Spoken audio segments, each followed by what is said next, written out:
What's up, everybody? I decided to finally get on and do another YouTube video. It's been a while. It's been a crazy summer. So I figured the first thing I should lead off with is a video updating on the Girsan Brat, because I've gotten a few questions on it, primarily around the grip. If you watched my other videos, you saw how to install this. This is the St. Arms compact grip. The questions mostly have related to the size. So you've got a full-size grip here. It's basically the same size as the full-size grip, just if you can see it here, there's a notch missing right here. And that notch is for the magazine base pad to recess. So where your mainspring housing is, the mag is flush to the base of that. So the size of this factory grip with no mag sticking out the bottom, that's basically the grip. And then without this like lip around the bottom. So these mags fit fairly flush. If they don't stick out a lot, but that's what you're saving. Right. With this grip, something that I did notice, I think I mentioned it in the other video, I don't remember, is mags not dropping free. And I thought it was a grip problem, right? If this is a Gen 1 STI grip, so this is like Staccato pre their name change, like the 90s, early 2000s. This is the style mags they would be using. They've changed it. They've changed the design quite a bit. The dimensions are similar still, but you have to really pull it out. It's dragging front to back. But this grip is designed for this MBX Defender mag, and it drops free perfectly fine. So I don't really think it's a grip problem. It's just there's a lot of different mags on the market. This grip was designed for this mag, and it works good with it. It does not work good with this old STI mag. It does not work good with a Checkmate mag. I have no idea about the Dura mags. Don't have any of those. The Atlas mags drop free fine from it. The only ones I've really had problems with was the Checkmate, and I just noticed that this old Staccato mag doesn't work. A change I've made since that last video, I went ahead and put this red dirt trigger in it. This is the red dirt trigger for a Prodigy. It went in pretty well. I did have some fitting problems, but not really because of the gun, not because of the Girsan, but because of the Nighthawk trigger. The Nighthawk trigger is all housed sort of like an AR drop-in trigger. It's like a cassette. Everything's contained within it. And there's a little notch where the trigger bow goes into the housing and pushes on the disconnector and the sear. That notch wasn't big enough, and the trigger bow was dragging on the bottom, and it was causing the trigger to be a little sticky, need a little extra tension. And it just wasn't smooth. I was worried it wasn't going to reset properly, maybe get some hammer follow because of that. So I just relieved the bottom of the trigger bow, and now it works great. We'll check the trigger pull since we're talking about triggers.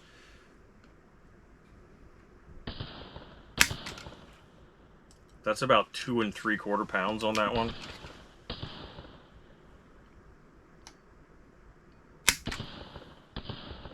Just a touch over 2.5, between 2 and 5/8. So the trigger is pretty reasonable like this. I'm pretty pleased with that.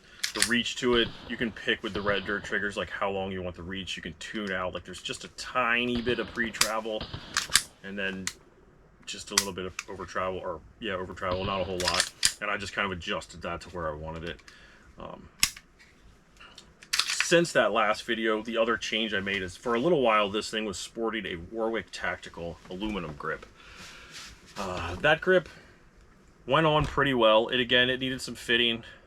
It was meant for a Prodigy. Some people have put Prodigy grips onto these without any trouble, so I thought, that'll probably go right on. But polymer grips tend to go on a little easier than aluminum. Where I had to fit it was right here in the back, where the bottom of the frame meets the top of the grip, like right here. And just removing material from the grip to let the grip go up higher, because the bushings here wouldn't line up with the holes in the frame. So once the grip, I slowly took material off, and the grip, I could see it slowly getting higher and higher until everything went together. And then it was fine.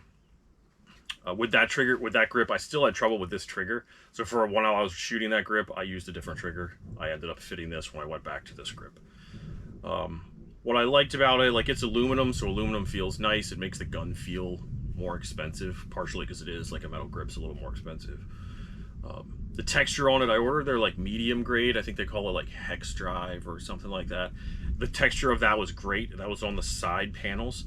The things I didn't like about the grip, and ultimately led to me swapping back to this one, was the mainspring housing texture was kind of smooth in my opinion, And then just to the sides of the mainspring, like right around here, it had the same texture as the mainspring housing. And then once you got around all the way to the side, you got that hex drive or whatever they called it texture. So when I grip the gun, my palm on this side is on this side, but like is contacting right here, and I like to have a good grip and good texture right there. And that one was just a little slick for me. And then they also reduced the size of that grip a little bit. So if you're looking for a smaller grip, you're probably going to like that. For me, I tend to find the full-size grips to be a little better, the fatter, a little thicker. They could even be just a touch thicker than they are. It'd be awesome if Atlas sold their grips with the adjustable panels for palm swells, because that would be sweet. A little palm swell on this side would be awesome. I've actually done a few grips where I built that in and did like silicone carbide over it to make it look nice. But for a carry gun, I don't really want silicone carbide. So otherwise, like, that grip was nice. It may fit you better than it did me, but ultimately I decided it wasn't right for me, and I went back to this grip, and I'm pretty happy with it since then. The gun has about 1,500 rounds on it. It's been shooting great. I did go ahead and fit a new extractor to it just because I like to have spare parts, because you never, like, extractors are one of those things that they could last 3,000 rounds or they could last 50,000 rounds, and it doesn't really matter who made it or how nice it is. Like, if you've, I've got friends who have Atlases who have broke them in 3,000 rounds. It's not the gun, it's not how much money you spend on it. Extractors will break, and it's a little bit of luck of the draw, I think. So I want to have a spare. The one in here right now is an EGW extractor. To get it in, it did take some fitting. The Girsan spec on the extractors are obviously a little bit different. This end, where you can see like the head sticking off right here, like that end right there, that hole in the slide is smaller than a traditional 1911 or 2011. So to get this extractor in, I had to turn that head down a little bit. And I just used a belt sander and like rolled it and just took a little bit off at a time until it fit, and then polished it and cold glued it. I think I worked on the hook end just a little. I took a little material off the back, tuned the tension, and it seems to be running great. Good extraction, decent ejection. Like, the only problem I see is I do get brass hitting the optic, and you can probably see marks on it on the front here. Occasionally, it's not all the time, but I get some. It might depend on how much ammo's in the mag. And I don't like that, because then the brass goes forward, and I worry that it'll go forward into the ejection port and cause a malfunction. It hasn't, but it's a concern. The only other change I've made is I wanted a little bit, it's, you know, guns from that part of the world tend to be sprung a little heavy, and this is still sprung heavier than a lot of my 2011s. It's light enough that you can manipulate it fairly easy, but what I have in it right now is a Glock ISM flat wire recoil spring that I had to cut a few coils off to match the length of the factory spring, which I don't know the weight of. I'm guessing it's 13 pounds or 14 pounds or so. I don't know for sure. This is a little bit better. I could stand to see it being a touch lighter, but I haven't found a spring that'll go in there. Like, the only real flat wire springs that are similar are the Glock springs, and the lightest I've found is 11, because striker fired guns, you tend to not be able to go super light. I haven't shot this gun a whole lot lately because I've been playing with the Girsan match. I've been putting a lot of rounds through that, but match season's coming to an end soon, another month or two, and then I'll probably shoot that less and start shooting this more. Shooting a smaller, lighter gun will hopefully improve my shooting, right? I don't want to get too lazy shooting the big, heavy, easy to shoot guns. In the future, look for, I want to do a comparison video. I kind of trade off between these two for carry. Most of the time, right now I'm still carrying the Staccato. This is the CS. You can see I went ahead with the CS and I put this extended mainspring housing. This makes it very similar. I've got a mag here, right? So the mag sits flush with this mainspring housing. This mainspring is similar size to a full-size gun. So if I were to put this in here, they're very similar size now. The circumference of the grip on the CS is a little bit smaller, and I can feel it generally wiggling in my hands just a little bit.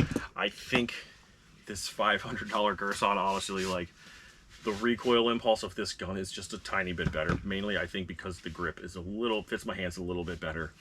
But this gun has been pretty much flawless since I've had it. This gun did have a few hiccups in the beginning, and it does, like I said, get brass going forward occasionally. But a head-to-head comparison between a $500 Girsan with a few upgrades versus a whatever these end up being, like $3,000 staccato.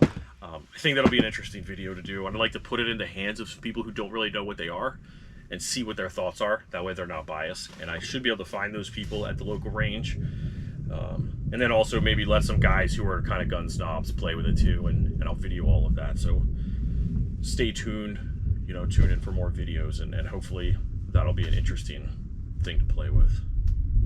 If you have any questions, let me know, and we'll talk some more about them.